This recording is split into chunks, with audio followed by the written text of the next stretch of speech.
예, 이재명 대표가 문재인 전 대통령을 예방했습니다. 지난달 EL 피습 사건으로 미뤄진 뒤 한 달여 만인데, 자, 오늘 어떤 모습이었는지 영상으로 만나보시죠. 아유, 어서 오세요. 네. 아유, 감사합니다. 아유, 보자. 네. 이거 또, 이거 지금 뭐, 많이 남았는데. 네. 수술 자국하고 십자가 됐습니다. 진짜 이 비도 없었으면 큰일 났다는 거예요. 정확하게 이렇게 나가셨더라고요. 안쪽은 아니면 괜찮고요. 정맥만 좀 잘려가지고, 동맥은 안 다쳤다. 네, 목을 보면서 다친 데를 확인하는 그런 영상을 보셨는데, 오늘 두 사람이 만난 뒤에 이런 메시지가 나왔습니다. 친명 친문 프레임이 안타깝다. 문재인 전 대통령이 상생의 정치 앞장서야 한다라고 얘기했고요. 이재명 대표는 용광로처럼 분열을 녹이고 총선에서 승리해야겠다라고 얘기를 했습니다. 자, 이재명 대표를 만난 문재인 전 대통령, 국민의힘을 또 겨냥했습니다. 영상으로 보시겠습니다.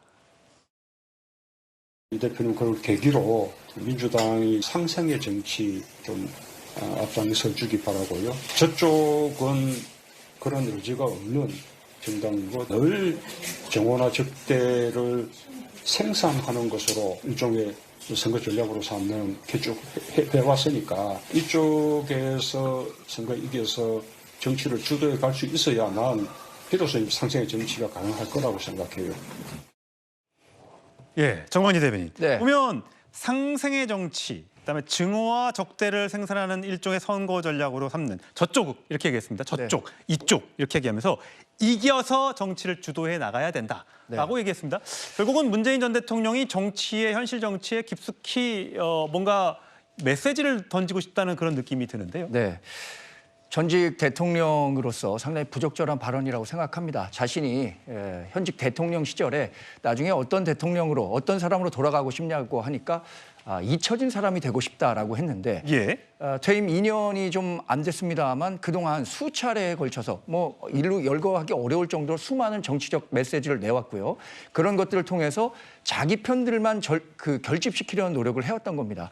또 하나는 지금 야당 또 전직 대통령이 할 수 있는 게 고작 정부와 여당에 대한 무조건적인 반대와 공격밖에 없느냐, 이 부분에 대해서 문제를 제기하지 않을 수가 없습니다. 또 자신들의 과거를 한번 돌아볼 필요도 있다고 생각하는데요. 그러면 불과 5년 만에 왜 정권 뺏겼겠습니까? 그런 부분들에 대해서도 스스로 반성하고 성찰해야지 지금 우리 정부와 여당에 대해서만 무조건 반대를 위한 반대, 이런 식으로 어떻게 수권 정당으로 발돋움할 수 있겠는가, 이런 부분부터 먼저 자문해 보시기 바랍니다. 문재인 전 대통령 오늘 명문 정당, 친명, 친문 함께하는 상생의 정치를 얘기했습니다만, 사실 지금 민주당 공천 작업이 진행되고 있는데 친명과 친문의 갈등, 친문 세력 물러가라라는 내용들이 민주당 내 강경 지지층들의 입에서 지금 나오고 있습니다. 자, 가장 이제 핵심적인 인물이 임종석 전 대통령 비서실장인데, 지금 조상호 당 법률위원회 부위원장 친명 관련된 이제 아직 도전자의 입장이죠. 과연 이 지역구에 전략공천으로 누군가 내려가게 될지, 아니면 경선을 붙이게 될지, 임종석 전 대통령 비서실장에 대한 기회가 있을지, 이 여부가 아직 결정이 되지 않았습니다. 앞으로 이제 결정이 되겠죠. 등등 오늘 전해철 의원, 친문 대표적인 선수죠. 여기에 또 양문석 전 통영고성 지역위원장 친명 그룹의 또 한 명의 도전자가 지금 도전장을 던진 상태인데, 워낙 친명계를 지금 찍어내려고 하는 것 아니냐라는 게 이제 문재인 전 대통령 시절에 청와대에서 근무했던 사람들의 이제 입장인 것 같아요. 이종건 평론가 보시기에는 네. 아까 문재인 전 대통령이 얘기했던 상생의 정치, 이 구도와 대비해 보면 어떻게 해석할 수 있을까요?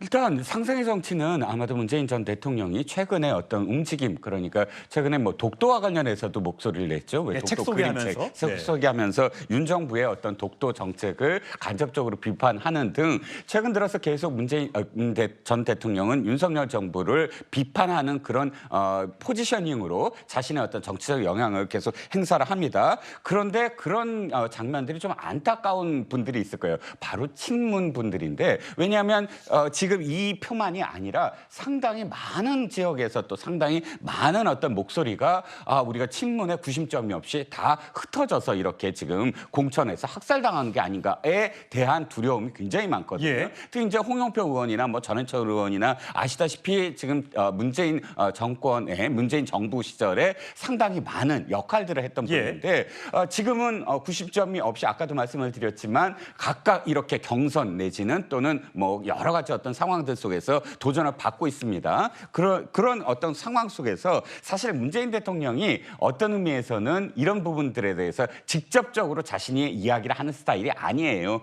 아시다시피 옛날 안철수 의원과의 어떤 합당이라든지 이런 부분들과 관련해서도 똑부러지게 자신의 입장을 뭐 하면서 주도적으로 이렇게 가져가는 어떤 부분이 없거든요. 하지만 그럼에도 불구하고 친문이라고 불리는 현역 의원이나 또는 도전하는 입장에서는 오늘의 만남 이후에 그래도 이재명 대표가 어떤 약속을 또 하지 않았을까?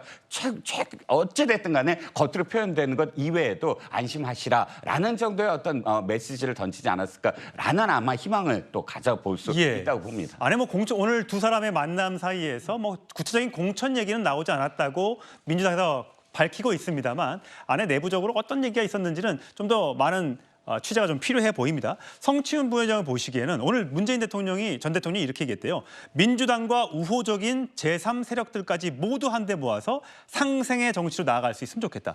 이 얘기는 지금 일부에서 얘기하고 있는 선거제도, 그러니까 연동형 비례제도를 준연동형 비례제도를 그대로 유지할 것인가, 아니면 병립형으로 돌아갈 것인가, 여기에 대한 선거제도와 관련된 지금 논란, 이재명 대표가 결정을 못하고 있는 이런 순간에 지금 제도를 유지하는 게 좋지 않겠느냐라는 걸로 해석할 수 있지 않느냐라는 해석이 나왔는데 뭐 아직 이재명 대표가 뭐 내일쯤 빠르면 내일쯤 결정을 한다고 하는데 어떻게 돼가고 있는 거예요?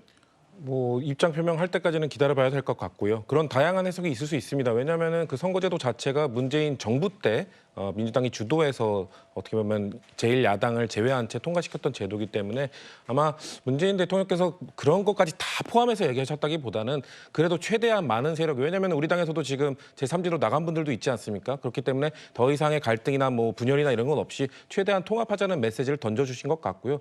그리고 참 정치가 오묘한 게 이 두 분의 만남이 사실 오늘이 아니고 원래 한 달 전이지 않았습니까? 이재명 대표의 피습 때문에 연기된 건데 공교롭게 딱 그 한 달 사이에 지금 친명과 친문의 갈등이 표면화됐지 않았습니까? 그렇기 때문에 이 두 분이 만나서 뭔가 이 통합의 메시지를 던진 거는 저는 매우 의미가 있다고 보고요. 결국 이걸 풀어야 되는 거는 이재명 대표입니다. 문재인 대통령은 은퇴하신 분이기 때문에 이재명 대표가 이제 이 선거제도 그렇고 이 친명, 친문의 갈등도 그렇고 본인이 얼마나 통합의 메시지를 던져주느냐, 이것이 대표로서 리더십을 발휘하는 것이기 때문에 이 향후에 어떻게 하실지를 좀 이번 만남이, 왜냐하면 이전까지는 지금 사실상 통합에 대해서는 좀 침묵하셨거든요. 이후에 좀 다른 메시지의 전환이 있을 거라고 저는 기대하고 있습니다. 예.